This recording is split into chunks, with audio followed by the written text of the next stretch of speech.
আমি A K M. Tauhidul Alam Mamun, senior যুগ্ম সাধারণ সম্পাদক, বগুড়া জেলা বিএনপি, সভাপতি ধুনট উপজেলা বিএনপি, সাবেক উপজেলা চেয়ারম্যান ধুনট বগুড়া। আমি 1984 সালে বাংলাদেশ জাতীয়তাবাদী ছাত্র দল ওয়ার্ড ছাত্র দলের সভাপতি হিসেবে জাতীয়তাবাদী দলের আমরা। আসলে আপনারা জানেন যে বগুড়া জেলার মধ্যে ধুনট একটি অবহেলিত এলাকা, নদী ভাঙ্গন সর্বনাশ যমুনায় আমাদের প্রবাহিত হয়েছে। তারপর আমি যখন উপজেলা চেয়ারম্যান নির্বাচিত হয়েছিলাম তখন হাসিনা রাষ্ট্রীয় ক্ষমতা অধিষ্ঠিত।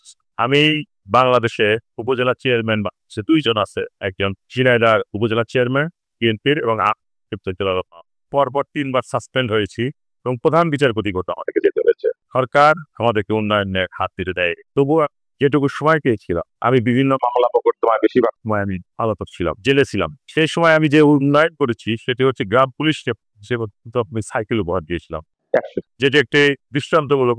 তার পরবর্তীতে বাংলাদেশের প্রত্যেকটি উপজেলায় এটি প্রকল্প বাস্তবায়ন করা হয়। আমার সময় আমি 2 হাত 2 পা নেই, তাদেরকে আমি সেটি লাগানোর ব্যবস্থা করেছি। ছাত্রদের মেডিকেলে পড়তে পথগাল নেই, ব্যবস্থা করেছি। এই এলাকার গরিব মানুষ, বিশেষ করে নদী ভাঙন বয়োজ্যেষ্ঠ মানুষদের হুইল চেয়ার ব্যাপক একটা করেছি, যাত্রী ছাউনি করেছি। এই উন্নয়ন এবং যুগান্তকারী আরেকটি পদক্ষেপ নিয়েছিলাম, প্রাইমারি স্কুলের শিক্ষক ছাত্রদের রেখে যাতে দুপুরবেলায় টিফিন খেতে পারে সেই টিফিন বক্স উপহার দিয়েছিলাম। কারণ আমি একটি সেমিনারে গিয়েছিলাম, যখন শুনলাম যে দুপুরবেলা টিফিন না করলে মস্তিষ্ক বন্ধ, তারপরেই কিন্তু আমি এসে টিফিন বক্সের ব্যবস্থা করেছে। যেহেতু উপজেলা চেয়ারম্যান আপনার জানেন যে এখানে করার কিছু নেই, কারণ তাদের কোনো আলাদা বাজেট নেই। উপজেলা পরিষদ ভারতের সর্বনিম্ন বাজার, আমি যখন প্রথম উপজেলা চেয়ারম্যান তখন মাত্র 30 লক্ষ টাকা বাজেট ছিল।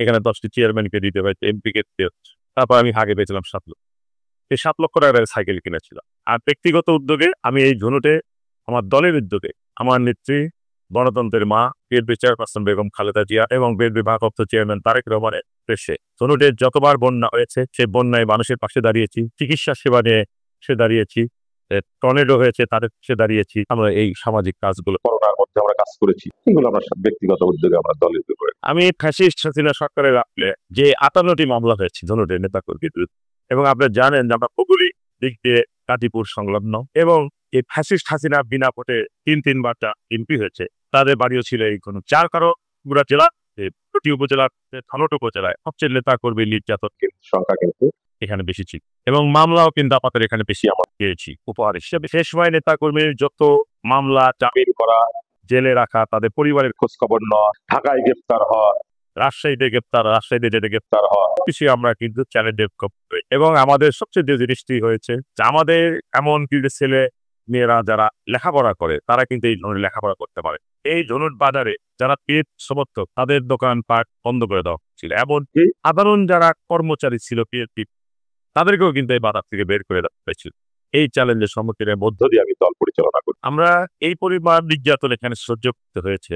জানেন যে একটা এমপি যখন যুদ্ধ থাকে সেই এমপির দ্বারা এবং এমপির সন্তানের দ্বারা আওয়ামী লীগের সাধারণ সম্পাদকের দ্বারা আমরা কিন্তু এখানে নির্যাতনের শিকার হয়েছে, এবং যুবলীগ ছাত্রলীগ যখন যেভাবে তা পেয়েছে আমাদের নেতা কর্মী জায়গা দখল করার থেকে শুরু করে আমাদের বর্তমান যে বিএনপি সম্পাদক আছে তার বাজারের ভিতরে একটি জায়গা ছিল, সেই জায়গাটাও কিন্তু প্রাচীর দিয়ে বন্ধ করে দিয়ে কিন্তু তাকে বিক্রি করতে বাধ্য করেছে। এরকম আমাদের যারা কর্মী ছিল, যারা চাকরি বাকরি করতে এখানে প্রাইমারি টিচার ছিল, তাদেরকে কিন্তু ধনুটের আশেপাশে তাদেরকে থাকতে দেওয়া হয়। এবং মামলা মোকদ্দমা এই পরিমাণ ছিল, এবং বয়োজ্যেষ্ঠ মানুষদেরকে পর্যন্ত 80 বছরের উপর বয়স তাদেরকে কোনো গ্রেপ্তার করা হয়। আমরা 17 বছর বলতে গেলে আমাদের নেতা কর্মী বাড়িতে ঘুমাতে পারে। আমাদের বোম খুনের শিকারটি যদি বলে, এটি অহরহ আপনারা দেখেছেন শেরপুর থেকে, আপনারা এখানে দেখছেন যে আপনারা আগের থেকে এটা রিমোট এরিয়া, এই রিমোট এরিয়াতে অত্যাচার সহজ ছিল, সেই জন্য আমাদের গুরু অত্যাচারটি আরো বেশি বলে আমরা বাংলাদেশের সর্ববৃহৎ রাজনৈতিক দল বাংলাদেশ জাতীয়তাবাদী দল। একটি আমাদের যে পরিবার, সে পরিবারের স্ত্রী সন্তান বাবা মা আছে, এটা নিয়ে একটি পরিবার, কিন্তু আমরা রাজনৈতিক পরিবার, আমাদের বিশাল একটি পরিবার। এই পরিবারের মধ্যে থাকবে প্রতিযোগিতা, থাকবে নমিনেশনের প্রতিযোগিতা, থাকবে সভাপতি হওয়ার প্রতিযোগিতা থাকবে, কিন্তু আমি মনে করি এটি শহীদ রাষ্ট্রপতি জিয়া রহমানের পবিত্র জন্মভূমি, এটি বেগম খালেদা জিয়ার পুণ্যভূমি, এটি তারেক রহমানের পুণ্যভূমি। এখানে কোনো বিরোধ নেই।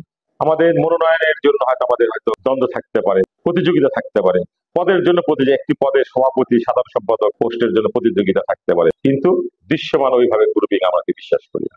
যখন যাকে মনোনয়ন দেওয়া হবে সে এখান থেকে নির্বাচিত হবে, কারণ এটি শহীদ রাষ্ট্রপতি জিয়া রহমানের পূর্ণ জন্মভূমি, আরো ব্যক্তিগত পূর্ণভূমি এখানে নয়। আমি শেরপুর ধরে আপনার চ্যানেলের মাধ্যমে আমি জানাতে চাই, আমার প্রথম কাজ হবে শেরপুরে মানুষকে গ্যাস উপহার দেওয়া, যেটি আমার প্রিয় নেতা বিএনপি ভারপ্রাপ্ত চেয়ারম্যান তারেক রহমান সাহেব 2001 থেকে 6 সালের মধ্যে বগুড়ায় গ্যাস নিয়ে এসেছিলেন, কিন্তু সেই গ্যাস থেকে শেরপুরবাসী বঞ্চিত হয়েছে। এই গ্যাসের আমি শেরপুরবাসীকে গ্যাস উপহার দিব।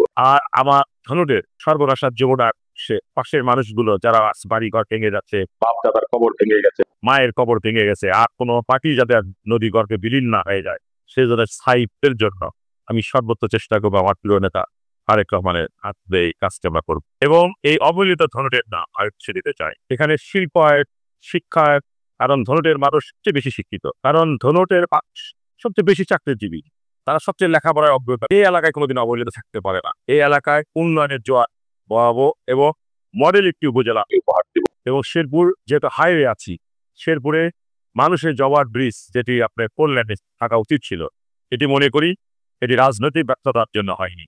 ইনশাল্লাহ বিএনপি রাষ্ট্রীয় ক্ষমতায় গেলে আমরা ইনশাল্লাহ এই ওভার ব্রিজটি আমরা আমি আপনাকে প্রথম ধন্যবাদ জানাচ্ছি যে আপনার একটি সুন্দর প্রশ্ন উপস্থাপন করার জন্য। আপনি জানেন শেরপুরে মাদকের একটা অবয়ব, আমি ইনশাল্লাহ পুরোপুরি হয়তো বন্ধ করা যাবে না, কিন্তু নিয়ন্ত্রণ আনার চেষ্টা করব। এবং যে কথাটি বললাম, আগামী বাংলাদেশ হবে পরিবর্তনের বান্ধবে এবং বগুড়া হবে শিক্ষা নগরী। বগুড়া এখানে শিক্ষার পরিবেশ ফিরিয়ে দিতে পারি। যুব সমাজকে যদি খেলাধুলায় যদি নিয়ে আসে, যুব সমাজকে যদি, আমার নেতা বলেছে 1.5 বছরে 1 কোটি মানুষের কর্মসংস্থান হবে।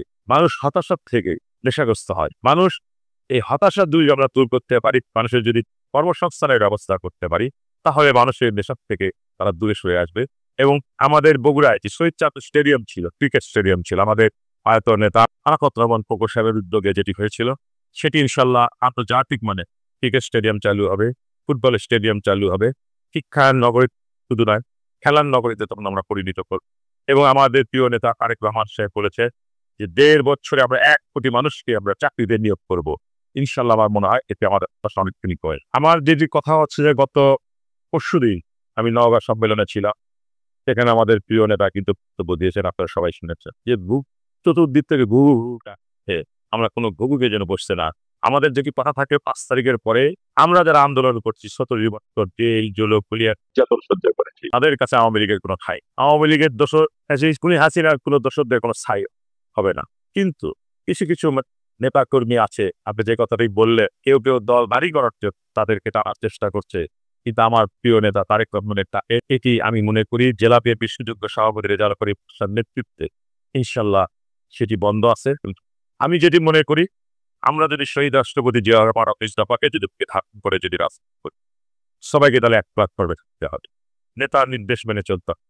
আমাদের প্রিয় নেতা তারেক রহমান সাহেব যখন আমার নির্দেশ দিয়েছেন, নিজের জীবনে মায় আমরা করিনি, রাজপথ থেকে আমরা কখনো ঘরে যাই, আমরা পালাইয়া যাইনি।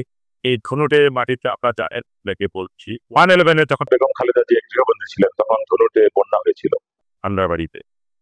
তখন আমাদের প্রিয় নেত্রী আমাকে মোবাইল ফোনে বলেছিলেন যে রিলিফ দেওয়ার জন্য। তখন কিন্তু ব্রিগেডিয়ারকে সঙ্গে নিয়ে কিন্তু সে রিলিফ প্রোগ্রাম বাংলাদেশের মধ্যে প্রথম রাষ্ট্রপতি প্রোগ্রাম করেছি। জীবনের কোনো মায়া কিন্তু আমার করি নাই।